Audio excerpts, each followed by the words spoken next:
There's no place to escape to. This is the last podcast. On the left. Side stories. From your glade. That's when the cannibalism started.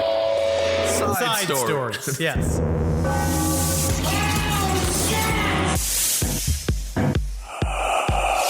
So I was having I was kind of having a sad morning. Oh, you had a sad morning. Why? What happened? Having a dumpy morning. Just one of those. Okay. Just woke up in a cloud. Oh. And I went and I got myself one of these, like, they say they're breakfast bars. It's a fucking brownie. Right? It's a brownie. Of course, it's got chocolate chips in it. Yeah. It's got oats in it. Yeah, quote unquote. that makes it breakfasty, and then you can be like, I'm a health nut. Look at what I'm doing. It's got oats in it. Of course. But it's also got so many stripes of caramel. You gotta get something to convince you to get them oats down in your guts. Absolutely. Caramel Right? is a wonderful, I guess, It's a lubricant. It's a It's a health lubricant. Yes, it's a great encourager to get the oats in your belly.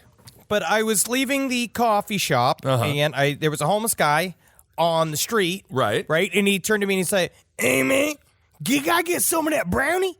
Right. I said, "Yeah, man, here, of course, take the brownie." He takes it and goes, "Now I got your brownie. Now I got your brownie." And I was like, I think I met a gremlin.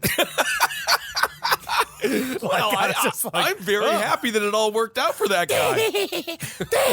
He was just screaming with maniacal laughter, like he entranced me, like he broke me, and he did. He really did. Hey, what's up, everyone? How you doing? Welcome to Side Stories. I am Ben. I am with Henry Zabrowski. Of course, Henry is still in Los Angeles. And before we get to the creepy true crime tales of the week, we just have to say thank you to everyone who came out to our shows in Oakland, in beautiful San Diego, and truly one of the best nights of our lives. We had a chance to perform outside at the Hollywood Forever Cemetery. 2,500 fans, people. You guys were so wonderful. So just thank you so much. It was a life-changing experience. It was so much fun to perform upon graves. It was wild. To project a video of a man shitting his pants on an active mausoleum. Yes, that did I can't happen. wait to tell my granddogs about this. I'm going to tell Wendy 3 and 4 about this. Yes. And it will live forever in infamy in our minds. What an amazing event. Thank you guys so much for coming and supporting us. Absolutely. And thanks for the Hollywood Forever Cemetery for allowing us to present our wares and entertain the crowd out there. Everyone could not have been sweeter. All right. And I will say, the owner of the cemetery, the guy who runs the cemetery, he's great. He's a character, but he really didn't do anything too creepy until the very end. And I was almost disappointed, but then he saved it. As we were leaving, he's like, "And remember, you're always welcome back. Above all, below ground." Yeah, it was awesome. Yes. I know. I kind of want my crypt. Because she is literally a crypt keeper. Did you see his fucking Porsche? Yes, I did. He is very handsome. He had a vintage Porsche. It was nice. It's very nice. But he's so clean cut and put together. I kind of wish that they could just hire an actor to pretend, and they could give him a day rate and be like $800 a day. You just have to be like, "Welcome. Welcome." Don't sit in that chair. That's all. It's haunted. Like immediately. That's amazing. But I love it. You know, the first time we went there, we played at the Masonic Lodge. And this time, that was like our little green room, which was just, anyway, it was just amazing. So wild. thanks so much for all the support, guys. We can't do this without you.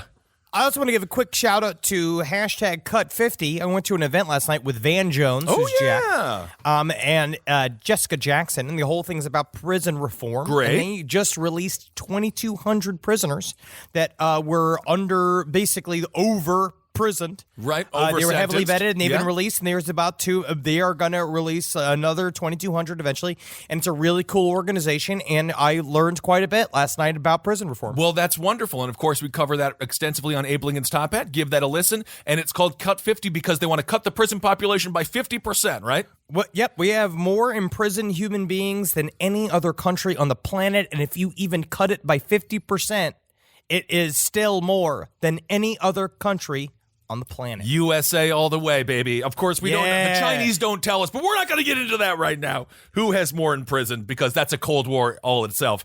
But it's very interesting. We're going to talk about some people on this episode that probably should go to prison, I think it's safe to say. that's the whole time I'm sitting there being like, oh, this is well and good, but we kind of still got to keep, like, there's certain people I think could probably stay in there. Yeah, I mean, think of some people that have done some things that probably could keep them in there. Like, I don't know if we're going to be like, now, ladies and gentlemen, the new re-debut of the Golden State Killer. Here he is, and he's on Fallon. He's coming to Fallon. Like, I don't think that's going to work out. Honestly, if the Golden State Killer did go on Fallon, Fallon would just play a game with him. That's all that would happen, would be like a funny version of Plinko, and everyone would be like, oh, isn't that nice? We are so close to that, by the way. I was talking to my Uber driver, as I always do. And because I flipped the script on them. Oh, you want to talk to me, the passenger? No, I'm flipping the script. I will out-talk you. Absolutely. I will talk you to the point you will drive this car into oncoming traffic. Absolutely. And he and I both agreed it is just a matter of time. OJ and Casey Anthony, the reality show. What's going to happen? I'm going to say 2020. I think 2021 or 2020. I don't know. It really depends. I think that, Casey Anthony is now positioning herself, right, because she apparently has a self-produced movie. She has a couple of production companies that are trying to make a movie about her life that she's supposed to make almost Cinemax style. I think she's going to go a little bit into adult entertainment. I think she's going to pose nude. I think she might do a couple of pornography films. Yes. I think she might do that. I think she might have another daughter. I think when she has another child, I think she will. And I think that will all position her into doing some form of media push. I think that she is just about to have a television show. And OJ is right around the corner. Right around the corner. His Dave Barry-esque old man friendly Twitter account. It's crazy. It is full on dystopia. It really is. And as soon as the economy collapses in like 2001, 2002, I think that's where we're gonna start seeing it. Once everyone is fully engaged in like massive depravity and just being like, nothing is going right, everything sucks. Now it's time for OJ and Casey to lighten the mood. Well, when it's the perfect time, especially in a deep recession, for this kind of morbid entertainment, because it's anything that's different than your current reality, and seeing these, like, it's a new thing to be mad at, and eventually being mad is just going to be another form of being entertained. That's Absolutely. kind of where we're at already. We're already close to it. Oh, for sure, So that's why Twitter exists the way it exists. That's why the media is so successful right now, and why Donald Trump is president, and why he will continue to be president, is because these people are addicted to being upset. And so we are going to see this. It's all going to happen just for the rage tsunami that will happen afterwards. Absolutely. Rage is a very monetized emotion right now. That is definitely going to happen. But let's get out of this country and reality television. Let's talk about what happened in Canada. So evidently this story is totally crazy, and this is honestly a side stories alert.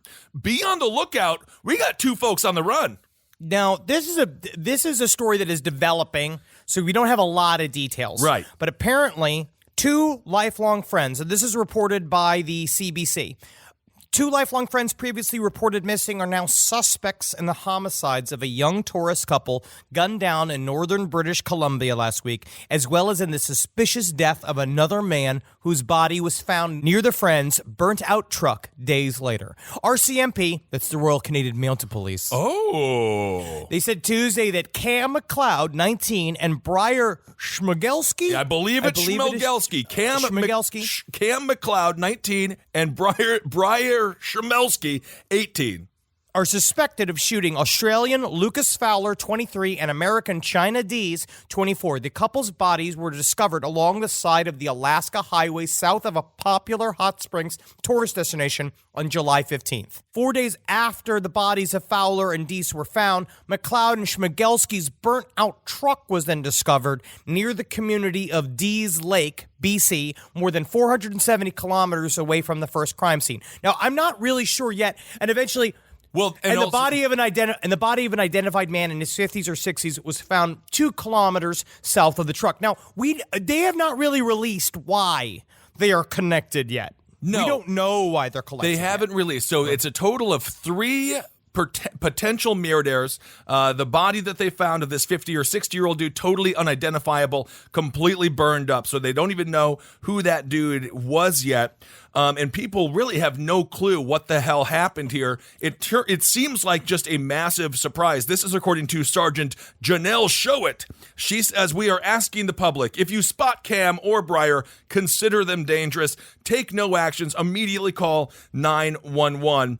And everyone that knew these kids, I guess they were like a little bit problematic, but overall, it doesn't seem as if they were like kind of like, it wasn't crazy. Chmielewski said on Monday, speaking a day before his son and friend were named suspects, this is his father, he said, they're just kids on an adventure. They're good boys. Obviously, that doesn't seem to be playing out in their favor right now. It seems highly out of character. We don't know what exactly happened. They just graduated high school.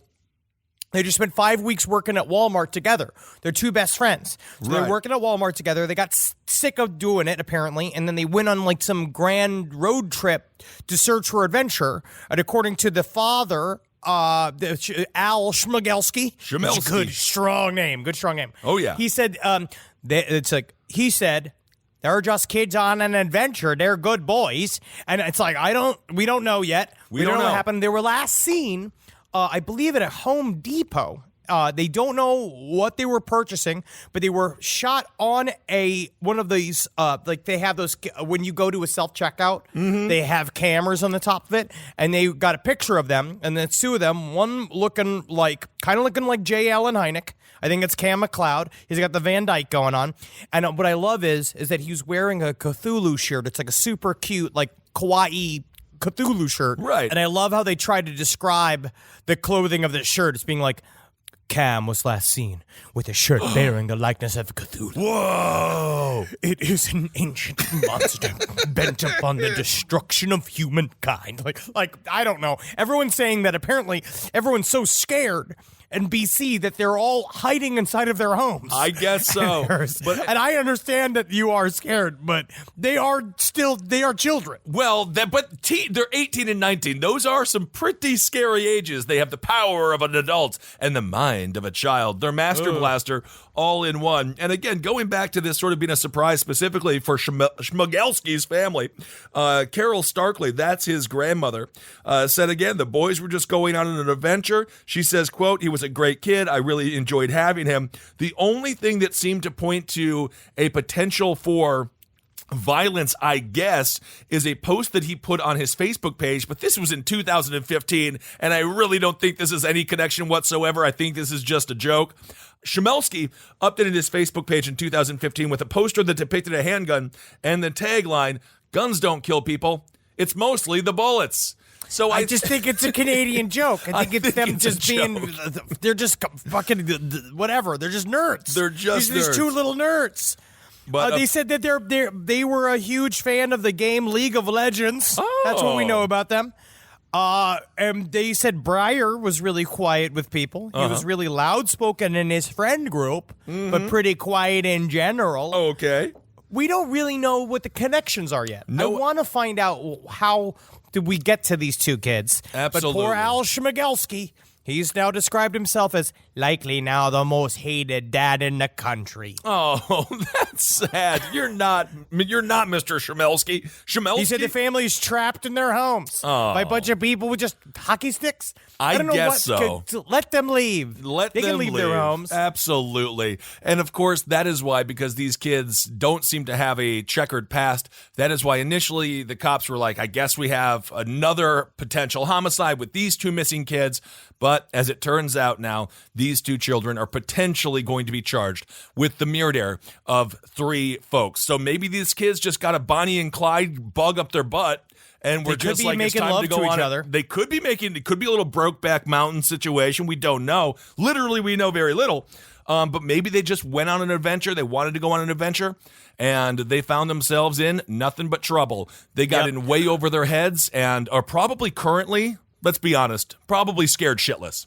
Absolutely have no clue what they've just done. What I will say to Cam and Breyer, if you're listening to this right now, if you happen to be listening to the show, listen to this. You turn yourself in, because if not, we're starting it right now. The rumor, if it's not true or not, you guys are kissing each other in a hotel room right now. And there's all right? nothing wrong with that. Absolutely not. But if it's something that you're either proud of and you want to tell the world that you make love to each other, or it's something that would highly embarrass you as an 18-year-old boy, just know for a fact you're just 2 million people just heard that Cam and Briar are Kissing in a tree. Oh, my. And that's it. That's now proof. Perhaps a double tree, indeed. The old double tree hotel there. Yes, well, making anyway, love to each other. It very well could be a Bonnie or more of a Clyde and Clyde situation in this case. Oh, I'm not sure who the Bonnie would be in the relationship. We'll have to figure that out when they come forward and proclaim their love for each other. Great I think strategy, it would be beautiful. Henry. Great strategy. If their love could make them show the world how no one understands them, fucking do it. See, this is why you do have the genetic makeup of a police officer. It is so ingrained to your core, you should just be a sheriff and just be like, oh, come on out, unless you're kissing on each other. And then they'll be like, oh, we're not kissing on each other. We're not kissing. I We're got not another kissing. one. I got another one. Get him. Homosexual fear does it again. I feel like I will be one of those honorary sheriffs. By like Steven Seagal lawman? Yes. Now, how are you going to... You can't just be leader and only member of the slime gang and then get deputized. I don't think it really works that way. I start hanging out at cop bars, start being friends with cops. Okay, then if you... And eventually they're like, he's a good guy. Oh, this guy? He's a good guy. He could be a cop. And then you get everybody drunk, really, really drunk, you know what I mean? They got a couple extra badges and they give you one. Yeah. Except you are then not legally, but if you have a real cop's badge, you can pretend to be a cop. You know, I almost asked directions from somebody who was dressed like the cop from Walking Dead. It was this woman at Comic-Con, and I was like, oh my God, how the hell do I cross the street? Because it's such a colossal pain in the ass. And I really was about to approach her and just be like, ma'am, how do I get there? But then I realized she was dressed in character and she was not an actual officer. So she did not have the power to help me. That's dangerous because she's been like, yeah, sir, I guess, but I tell you what, you've broken several laws. You go, oh, no. It's like, now the only way out of this crime is you're going to have to eat my pussy. Oh, my goodness. All of a sudden, you're flipping it. You're the one who's getting R'd now. Oh, my. Horrible, horrible indeed. All right. Well, this next story, speaking of male genitalia, this is sort of right out of the Jeffrey Dahmer files. This is a cooler was found, and this cooler happened to be filled with male genitalia. This takes place in Phoenix, Arizona.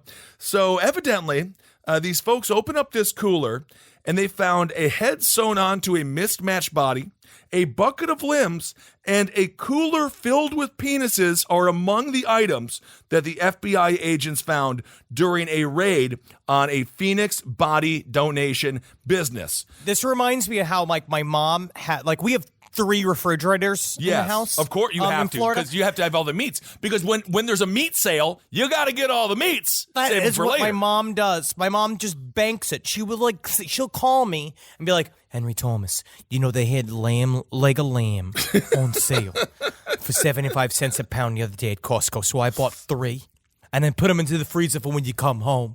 I was like, I'm not coming home for like 6 months. Right. She's just like, yeah, but then it'll keep. It will keep. Like, that's what she does. She just, I've talked about this on the show. She just believes that if you freeze it, it's good forever. I honestly, it really is good forever, unless, of course, you're a human being. This story is crazy to me because I didn't realize. So this place was shut down. It is a biological resource center. And We've covered this a little bit. We've talked about these little dinky dinks over the last couple of years. This is a new thing now they're doing where it's like these are private enterprises where they bank human parts. They get all these parts and they sell them to hospitals. Well, and they also, so in Arizona, there's no regulation on this, which I will say, I'm not, you know me, I'm not like Mr. Pro, we need more regulation all the time. But I would say, maybe in this one case, maybe we want a little bit of oversight. Just Maybe a little bit. One eyeball on the penis sales. It's happening in Arizona. It's literally the body parts industry. Maybe just to put your toe in and just be like, so what you guys doing? You guys sewing heads to different bodies? Listen, hey, I put my toe into this issue. Can I get my toe back? Is there a return policy? So there are at least 4 body donation companies currently in Arizona, in addition to a nonprofit cryonics company that, quote, freezes people after the day they die with the intent of one day bringing them back to life. That's cool. It is cool. I don't think it's ever going to really work, but in FBI... Right now, these are just refrigerators, though. There's a lot of talk, but until the other side happens, this story is just about fucking Ed Gein's freezer. It really is. And this is not the first time that cops or the FBI have gone in there and been like, what the hell's going on? In 2014, an FBI agent raided the biological resource center. This is what he said. He said, quote, what he described it as, quote, various unsettling scenes. Yes. Yes. So what like, they found, it's like many of the body parts he saw were piled on top of one another with no apparent identification to indicate what bodies they came from or to whom they belong, in addition to a quote-unquote cooler filled with male genitalia. Right. Swinar testified that he also saw a large torso with the head removed and replaced with a smaller head sewn together in a Frankenstein manner. Oh, my goodness. So he also saw large male torsos with limbs and genitalia removed, otherwise known as, they're just like Lincoln Logs. Those are Lincoln Logs. Jeez. Buckets and coolers with various body parts, including a bucket of heads, arms, and legs. This is where Colonel Sanders would have happened. If he became president, it would have turned into this. Body parts piled on top of each other, and in steel freezers with body parts inside with no apparent identification, just willy-nilly. Literally willy-nilly. It really does not seem to be working out. And surprisingly enough, after a raid in 2015, a dude named Stephen Gore was actually charged. His name happens to just be Gore. Gore. Naturally, Stephen Gore is in the human body business because that's just the way that themes work. So in October of 2015, Gore tearfully pleaded guilty to conducting an illegal enterprise after accusations that he had provided vendors with contaminated human tissue and used body parts in a way that donors had not permitted. So evidently in Arizona, this is a real problem. It started as just a collection. Okay, I'm a curious collector. I went onto Storage Wars. This is what I want. And then I just kept adding parts, because it's like a man needs drive to live. Of course. I have to have something in this life, and Beanie Babies, that hit a dead end. Okay, so some of you might be asking, what are these things going for these days? Well, we actually have a full price breakdown. So if you just happen to have yourself a whole body, but with no shoulders or head, that, my friend, that's a big money body. That's $2,900, 2,900 American dollar bills. That's big, dude. All you need to do is have a body. That's it. Right? So if you just get several friends to will you, as they go, find a couple of your friends that live the worst lifestyles. Sure. Have them sign up a piece of paper, like sort of like a loose version of a will, saying that they get control of your body. You're making money. Absolutely. You're making money. So let's say one of your buddies, let's say they were really nice. They willed over their torso and their head, but, no legs. You're going to get yourself a sweet $2,400. That's $2,400. If one of you, that's actually, it's a little cheap, actually. I'm actually very surprised. I actually knew like a whole foot's just $450. Yes, a whole foot is $450. So this is what Ed Gein was thinking. He was making money on top. That's the thing. What I don't understand about this, all this is well and good. I understand the organ donator system is corrupt. This is how like Dick Cheney has had 4 hearts, all this kind of shit. I know that you can just purchase this shit. You can. But what really is the point of just buying a foot? Just to have it? What is that foot gonna do? Is it just keeping it on ice literally for yourself just in case you need a new foot? I could see.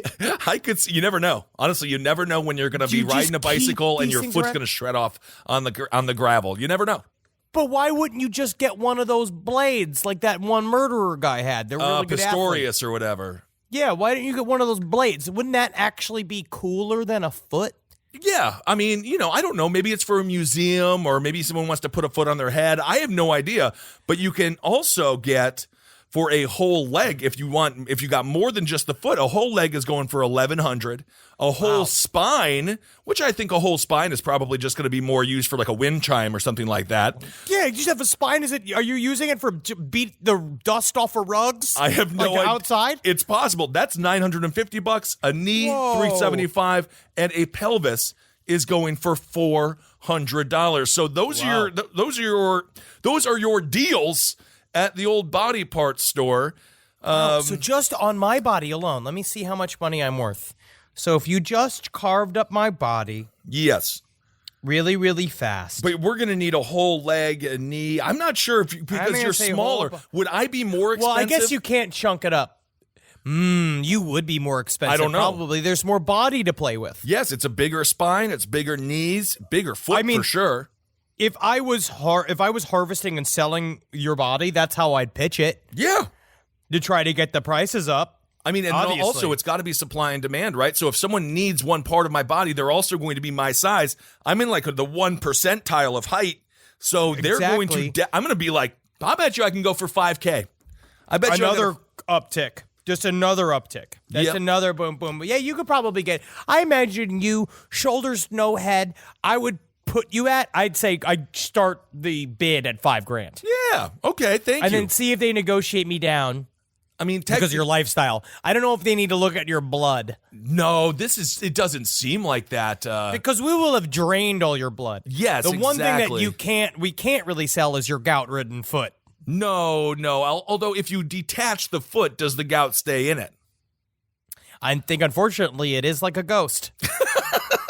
I think you've made a little fat man Annabelle down in your ankle. I don't know. That will travel forever. Oh, maybe I will. But that's another tall tax. That's another example of the tall tax that never gets discussed.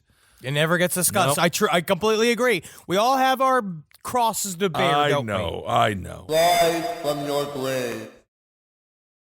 Live from your grave. All right, this story. I want to talk about this.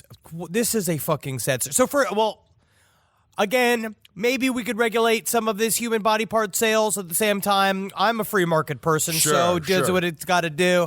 Again, because you never know when you're going to need a foot. You just never know. We're going to sit and we're going to damn these companies when one day they might show up and be the one thing that we need. I have got ugly feet. I'm not going to get the Cameo numbers that I need for people to buy videos of my succulent feet. I don't think that it's I good, go and though. I get my feet replaced. It's an investment in me. It's an investment in my business. Yeah, but if you go in there and you're like, oh, I need to buy a penis, and then they just open up an igloo cooler, start rummaging around in there. It's you we got in here, like flapping around. Yeah, like, this is no good. This one's too pink. This is one. Be like, yes, give me the one. Give me that one with the curve. Indeed.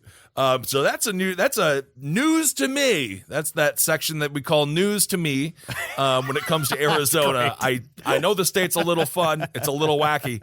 I just did not realize they just have body part stores scattered around with no regulation at all. I think it's the coolest thing about Arizona that I've heard. All right. Well, it's up there. Here's this story. This was done by WhoTV.com. I think this is real, from Council Bluffs, Iowa.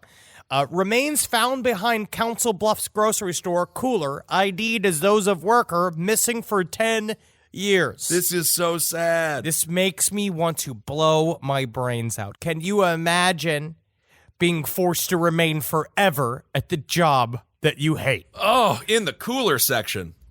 Workers removing shelves and coolers from a former no-frills supermarket in Council Bluffs, Iowa in January discovered a body behind one of them. The remains were recently identified as those of Larry Eli Mario Moncada, a former employee who had been reported missing November 28, 2009. Investigators used his parents' DNA to confirm the identity, and the clothes matched the description of his attire at the time he was reported missing, according to Council Bluffs Police Captain Todd Whittam. Whoa. Mario Moncada's parents reported their son missing after he became upset and ran out of their home. They said that he was acting irrationally, probably because of medication he was taking. Officers contacted family members, other law enforcement agencies, nearby detention centers, and even the U.S. Immigration and Customs Enforcement Agency had he been deported to Honduras before making his way to the United States. What a sad This thing. really is. So how the hell did this happen? So evidently he ran to the supermarket where he worked. There happened to be about an 18-inch gap. And now this was between the wall and the cooler. Evidently, he fell in there. They say no one could hear his cries for help because of the sound of the cooler. It is called the No Frills Supermarket, which I do like that they just let you know. That's the thing. Whenever you're in like maybe a poor neighborhood or something, oftentimes the surrounding area will be like, you get what you pay for, supermarket. Like it's like, I know, I get it, No Frill Supermarket, but could you at least... got yams sometimes. Yeah. That's just the name of the store. Yeah, exactly. I don't know why they really lower expectations before you enter the supermarket, which might be good. But this is kind of Elisa Lammy, right? It is, Where yes. It's an 18-inch gap, so... In his upsetness, are we saying that he crawled to go sit? I mean, maybe. Who knows? He could have just sat on top of the freezers as his like, I'm king of this world now. I go up on these freezers. I king of everything I see. Yeah. And then he just slid into the gap. I don't really know. Well, Elisa Lam, if you don't remember, of course, was found on top of the now called the Stay on Main, used to be Hotel Cecil. Yep. Was found folded up inside of a water tank. And everyone wants to say that she committed self-origami, where I don't know if she did. No, because this is the same thing. Wasn't the lid on the water tower? So there's many weird details. Yeah. There's many strange details. And of but course, this is another story. Like, he somehow fell in the gap, or maybe he dropped something. Maybe. And he tried to get it, and then he slid into it. But the saddest thing in the world is the freezer's going, and you don't hear him going, hip, yep, hip. Well, evidently... That's fucked up. Evidently, so when he ran out of the house, it was also a blizzard. A blizzard was happening, and this is just kind of strange. This is what his mother said through a translator in 2009. She says, quote, he was hearing voices that said, eat sugar, in his head. So he was hearing voices that said, eat sugar. She goes on to say, he felt his heart was beating too hard and thought if he ate sugar, his heart would not beat so hard. The blue clothing found on his body in January matched the description by the parents. So there's something going on. He fell also. It wasn't just an 18-inch gap and like a short fall. He fell 12 feet. So yes. Anyway, I guess it's good to have some closure for the family. But usually in these missing persons cases, we never find a body. So it's just interesting that this is what happened. It's so sad, and I feel like it goes into, if you read anything about like the missing 411, all of the all of these mysterious disappearances that happen in the national parks. Right. This has been a thing that has been constantly touted by a man named David Paulides. And it's interesting to see just how many ways you can just slide through the gaps of reality and just be like, blink, you're just fucking gone. You're just There's such gone. a complicated story where, like, no one would have found his fucking ass. No one would have found him if they just didn't happen to be ripping that up. It's weird how life can just... I don't want to say it happens with people the way it happens in real life, because you know how many times I've, like... Something happened to me recently. I was missing a very important piece of jewelry that I was given to me, and I was missing it. I couldn't find it, and I was nowhere. And I did this sort of like... I don't know whether it's just weed or it is just blips in reality. Right. Where I'm certain I looked on there. Like, I have a little thing where I could hang my bullshit, like my little tchotchkes, like a little kind of like a tie hanger thing, whatever, little tray. And I looked at it and it was gone, and I came back and then it was just back there. I know this is this means nothing when it comes to this case or when it comes to missing human beings. But it is strange about how I believe that, reality is very wiggly and you can just blip and then blip back. The human brain can play tricks on all. Indeed. This is a story about this fire that happened at Kyoto Animation. 34 confirmed dead after a fire at Kyoto Animation. A suspected arsonist is in custody. This was written by Brian Ashcraft. A fire suspected to be arson at a Kyoto, Japan animation studio has left at least 34 people dead. This is a beloved animation studio. Yeah. A 41-year-old man allegedly seen pouring a flammable liquid at the site and setting it on fire has been taken into custody. Apparently, one witness said the suspect was screaming, "Die," as he lit the fire. Right. Another witness interviewed by the Asahi Shimbun said that she heard the suspect tell the police in response to being asked why he allegedly started the fire, "They ripped me off." A backpack and bag believed to belong to the man was found nearby. In it were several large knives and a hammer. The man, Shinji Oaba, has reportedly never worked for Kyoto Animation, nor is he directly connected to the company. He is currently in the hospital with serious burns. Oaba is quoted as saying, "I started the fire because my novel was stolen by them." He is a real-life, what's his name? Milton from Office from Space. Office Space. Yeah. So he managed to kill 34 people. This really is just extremely, extremely sad. No evidence of any idea theft. Most likely, obviously, this person is extremely mentally unstable. Most likely, he just watched one of their animations and was like, "I had that idea, I had that thought," and they're like, "We never heard of you, bro." Also, human beings oftentimes share similar ideas and similar thoughts. We're not as unique as we would like to be, and if you want evidence of that, just talk to stand-up comedians about the Dane Cook butthole. What was it? The butt itch.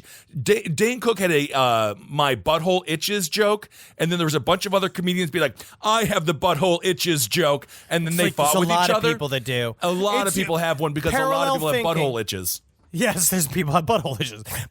Parallel thinking is a massive part of to society. We're linked psychically. It's one of those things. We're on a gigantic network. So these ideas freely will travel between human beings. Absolutely. But this guy was obviously very sick. This is an incredible tragedy. It really is. Because these people have lost, all of the archives are gone.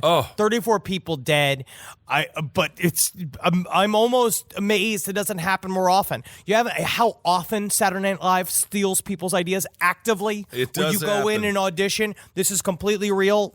I won't put anybody on blast, but I have had several friends who have tested for Saturday Night Live, and then characters that are suspiciously similar to what they were working on end up on the show. It is common practice. Of course. I was reaching a story originally where there was another story that had just come out about a man who was working for a production company who wrote a script several times that was this original idea. He sent it in. A movie comes out, the same exact idea. So they do steal shit. It happens. They do steal shit, but this is not that case because this man had nothing to do with this company. No, and according to a former firefighter, so how did this fire spread so quickly? Evidently, it spread through a spiral staircase that basically acted like a chimney. So it just spread extremely fast, and it took just a matter of minutes before this entire building was completely engulfed, and they were keeping everyone updated via Twitter. So it was literally hearing 25 dead, 33 dead, and so on and so forth. So that is really just ultimately extremely sad because animators, they're not the most athletic.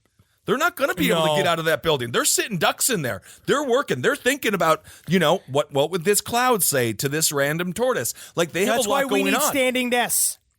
That's a good point. That's why you need a standing desk. I love a good standing desk. I do technically have a standing desk. It doesn't go quite high enough for me, but it is. That's the problem. We have the same You desk.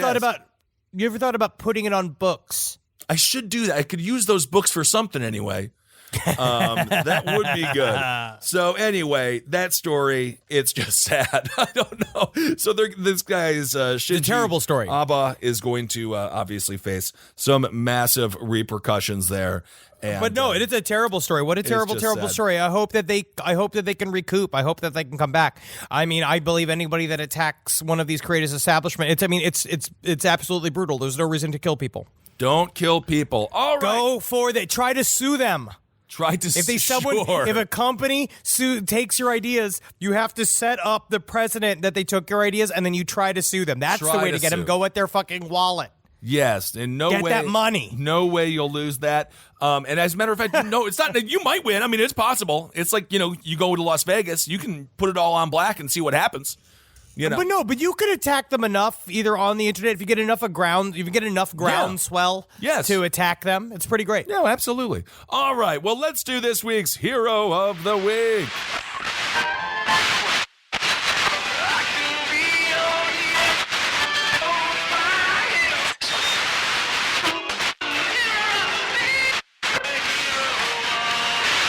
Side stories.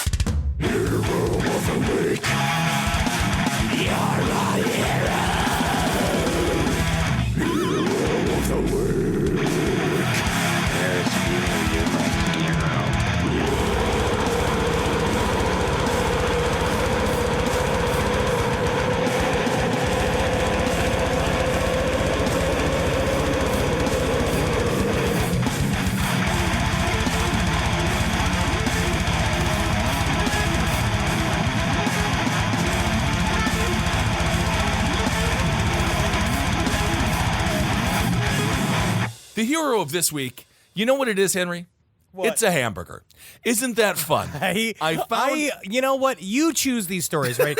I know that you like looking for the hero, and this is what you wanted to do. You wanted to celebrate a non-living entity today, and that's fine. Well, okay, so for those that don't live on the East Coast, you might not know. We don't got no In-N-Out burger, okay? The In-N-Out burgers, that's a West Coast thing. But I believe there's one in Salt Lake City. Maybe they've gone as far as Salt Lake City. They're expanding, but they're not here yet. So a New York dude, he was just walking around. He found a pristine, and I mean it. There's a picture here in this New York Post article because the New York Post only covers the most important issues of the day. He was walking in Queens. He found this thing, pristine condition, on the sidewalk, and he said that he was in shock over the case. And he said, quote, this dude's name is Lincoln Boehm. He's 31 years old. He said, it genuinely shook me to my core. The Santa Monica native and his wife, Dara Katz, had time to kill before they were going to get on this train. So he said it was sitting on an empty block, it was totally untouched. And he said it was sitting comedically, like perfectly up on the street, completely untouched. He said, we didn't touch it. This is an In-N-Out advertising. This is like a weird cultural meme that they've paid for. Could be. He said, we didn't touch it. He continued, we stopped for a second, took some photos, looked around to see if anyone else was noticing, and then walked on. And he said it looked as if it had come off the grill just 5 minutes before. There are no In-N-Out burgers east of Kansas City. And Boehm, he's an expert here. He said he's had over 1,000 In-N-Out burgers in his life and called the delicacy my death row last meal. Isn't that crazy? This is advertising for In-N-Out. We are doing free advertising. We have not getting paid. I think In-N-Out is fine. I'm going to say this right now before you call us shills. I think In-N-Out is fine. I think there are other burgers that are better than In-N-Out. I actually am not a big In-N-Out fan. I've only had it one time, but it was a little old. Maybe it was just my experience. This was solved 45 minutes ago. We're just getting a live update that this was solved 45 minutes ago. What is this? Okay, Travis. This is solved. Yeah, it was a 16-year-old girl who was flying back from San Diego. And she had it. She had 3 In-N-Out burgers. One of them fell off as she was running to a shuttle to make it to Jamaica, Queens. Oh my God, we solved it live right here on the show. This is interesting, though. Where'd she get the burgers? What's that? In San Diego. Where'd she get the burgers?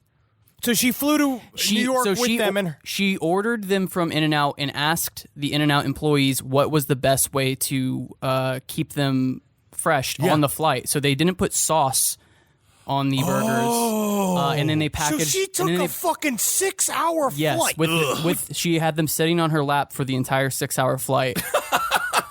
And she packaged the vegetables separately and then assembled them when she arrived in New York. This woman is my hero. I want to marry her. I love her. She is 16.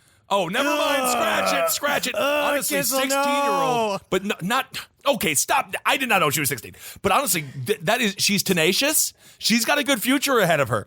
Because you wait a full year and a half and you can make love to her like you want to. No, that was just a joke, Henry, because I didn't even know her age. My goodness gracious. What is wrong with you?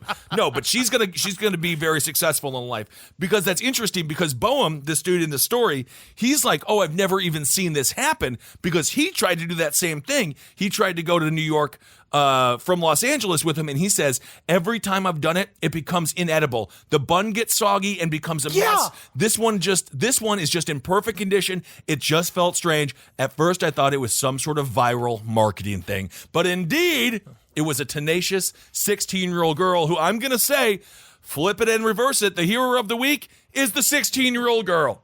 What a great story. Wow. That unravels. It's got a point, and it educates, and it's great. I have some listener letters I'd like to read. All right. Here we go. I love my listener letters. And I have some course. corrections, I have some admonishments, and I have some celebrations of our work. Okay. In your most... So this comes from B. Okay. In the most recent episode of Side Stories, Henry quoted Amber Nelson with regard to meeting people on the internet. You gotta know what somebody smells like. This has prompted a response for me because I have what's called anosmia. Anosmia? Anosmia. Anosmia is the condition of not being able to smell. While clearly not as dangerous as being blind or deaf, it is on par with those things because anosmics are lacking one of the 5 senses. Yeah. Or 6 or 7, depending on how you count them. Right. Most people become anosmic after severe head trauma.